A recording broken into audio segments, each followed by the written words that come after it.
What's good? What's good? Word. Again, this is not going to be a very long live. Obviously, I'm not at the crib doing what I like to do. Obviously, I'm not at the crib doing what I like to do. But yeah, I'm here though. You feel me?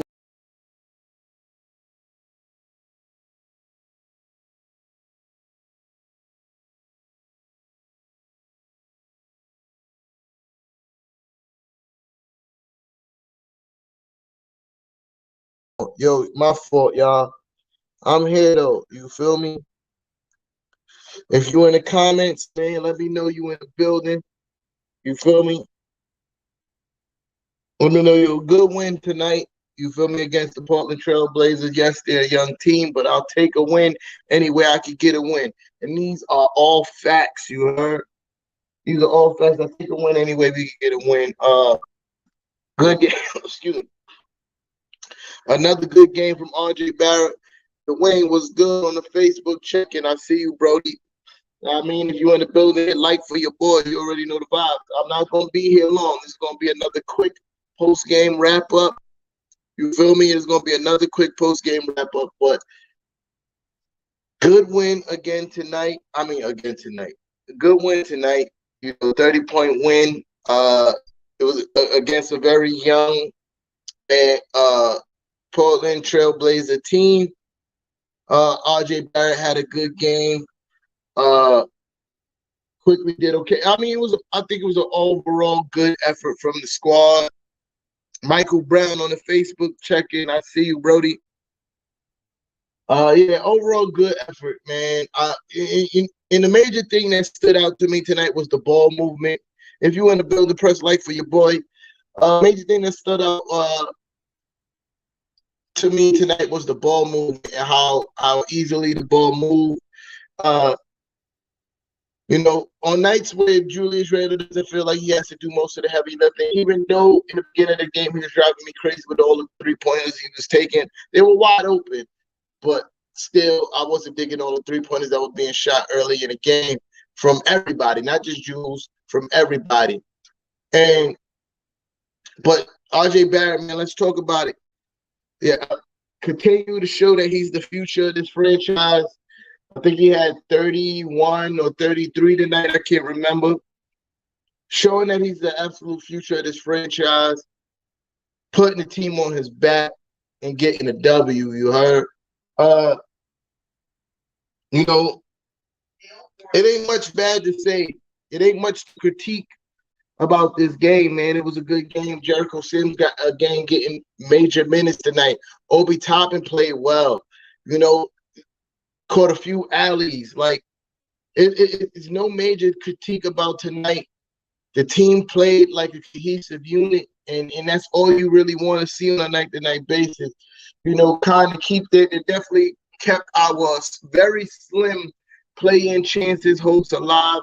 I know there's a lot of team tank guys out of there, but we are in a space where we kind of it doesn't make sense for us to tank anymore. You feel me? So all the guys who want to tank, and I was made aware of this tonight on the Twitter Spaces that we do during the game. My guy Cousins on the Twitter Spaces let me know it doesn't even make sense for us to tank anymore. We passed that point, so we got to go hard for the play-in spot. And tonight's W kept that alive for us, which I'm indifferent about, really.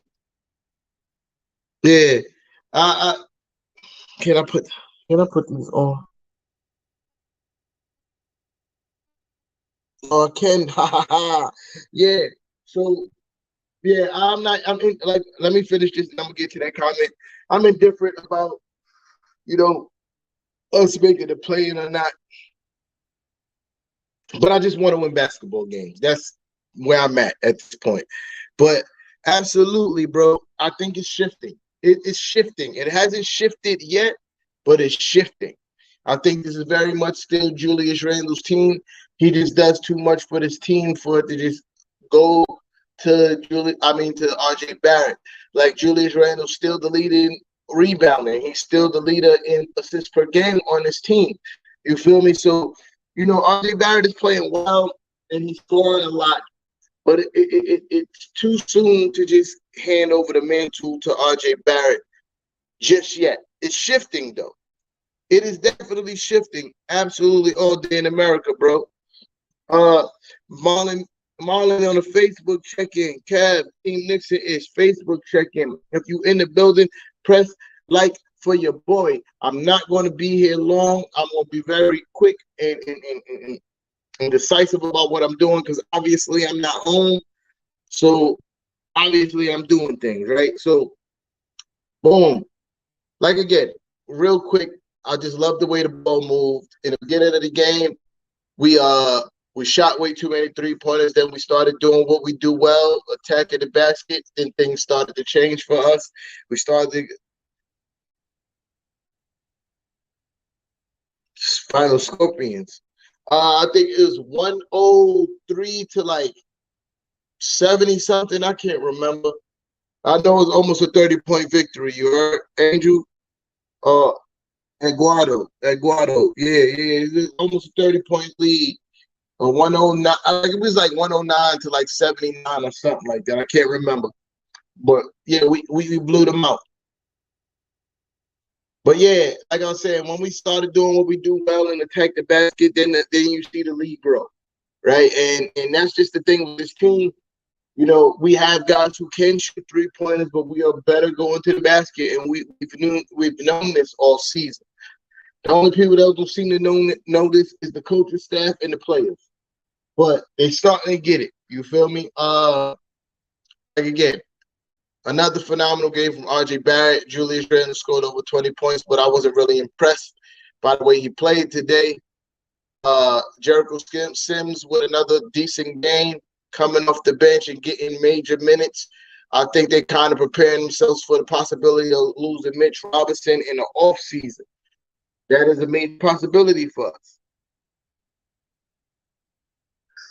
Yeah, Cat posted it in the comments, bro. You feel me? Yeah, but a major possibility for us to lose Mitch in the offseason. But I think they're giving Jericho these minutes to kind of let Mitch know, like, bro, like, you don't really hold. Absolutely, Pete, you feel me? I think they playing Jericho these minutes at this point, which they should have been playing Jericho, just to let Mitch know that, hey, bro, you don't hold all the cards. We got a guy that kind of does what you do.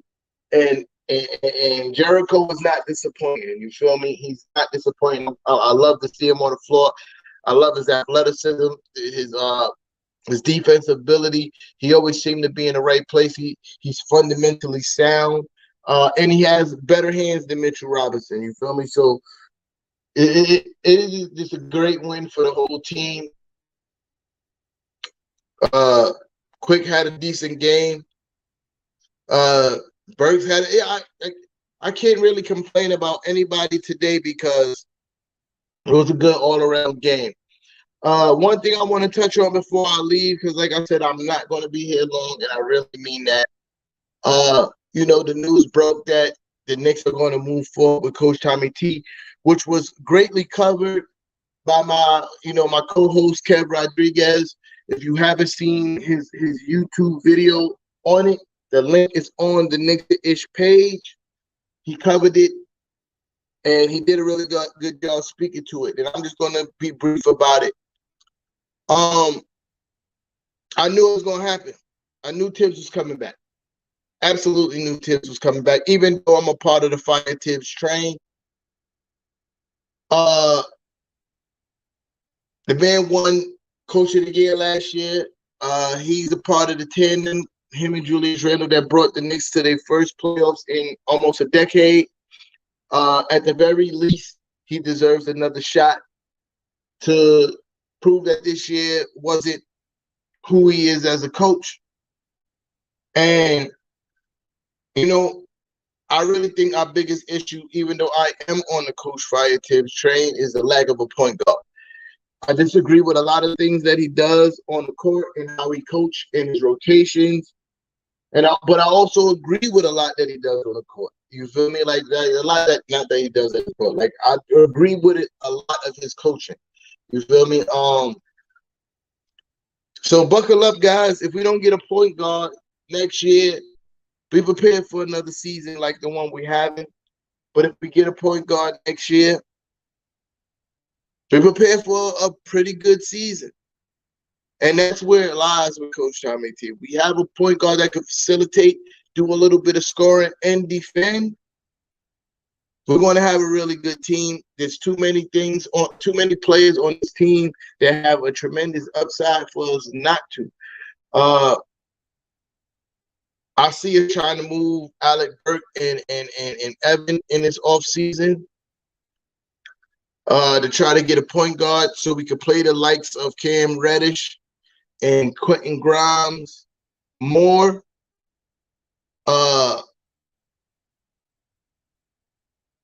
But Coach Tommy T is here to stay, man. You know what?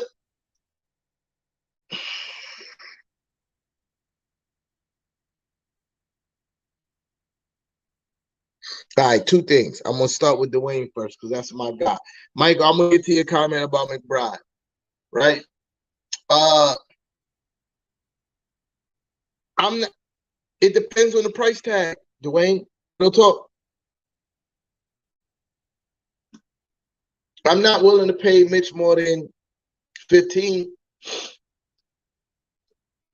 I'm not willing to pay Mitch more than 15. It's going to handicap us for too long, especially if his injuries start to, jump up and he becomes injury prone again. He's been relatively healthy this season, but I don't know if that's always going to be the case.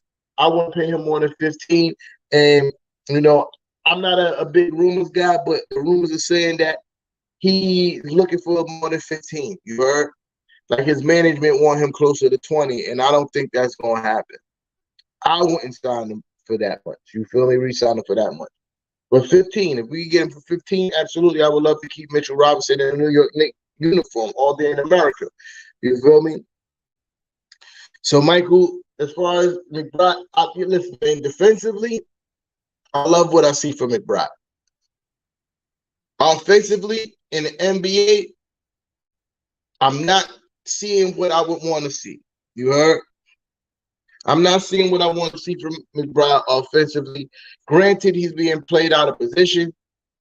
When he comes on the court, quickly is still running the one. He's running the two, which I could think could be a problem when he's naturally a one. But also, I think it's important for his development that he's able to play the two as well, right? So, again, this is one of those things where I'm on the fence with, Coach Tommy T. I took some time away, if you didn't notice. I wasn't really posting too much on Facebook when it comes to the Knicks. I wasn't posting too much on Twitter when it came to the Knicks. I just had to sit back because, I've been super critical of Coach Tommy T and kind of like analyze everything that's been happening and not being influenced by what I've been reading on my timeline from a day-to-day basis. So, for instance, right, you get R.J. Barrett's new playmaking ability and his ability to not only create for himself and others because of what David Fizdale did with playing him at point guard, even though we all hated it, right? We all hated when David Fizdale kept on trying to force R.J. Barrett to be a point guard. But it was a part of his development, and we're seeing it, bear some fruit. I think the same could be the case for Deuce, being able to play off the ball and not being so ball dominant. Because if you watch, Deuce play in the G League, he's relatively ball dominant. And you don't want that for when you got players like R.J. Barrett and Julius Randle on the court. You want your point guard to not only be able to play, setting at the offense, but you also want to be able to be effective playing off the ball. So I think Tibbs playing him at the 2 might actually work for development wise. You feel me? Kev on a YouTube check-in. Shout out to you, bro. But yeah, I think so. I'm not all the way disagreeing with, like I was at first. I was all the way against Deuce being played at the 2 because I was more worried about his minutes being snatched because he's not being effective versus what this possibly could mean for his development. Like learning how to play off the ball could be good for him. That's a fact, Kev. All day, Kev on the YouTube check-in. All day. Great win today. 30-point wins. There's no smoke for 30-point wins. You can't say nothing about a 30-point win. Except for a great win. I understand it, but like, oh, it's a young team. 30-point win is a 30-point win no matter who it is. You feel me? Like especially with the struggles that the Knicks have had this season. Today was a great win. You feel me? But yeah, shout out to everybody on the pull up. If you didn't already, press the like button. I'm about to get off this because, I'm outside. You heard? Let's go, Knicks. On to the next. Hope we get another dub Friday. We need to keep this train rolling. You heard? If we want to make the play in, we gotta win everything now. You heard? I'll holler.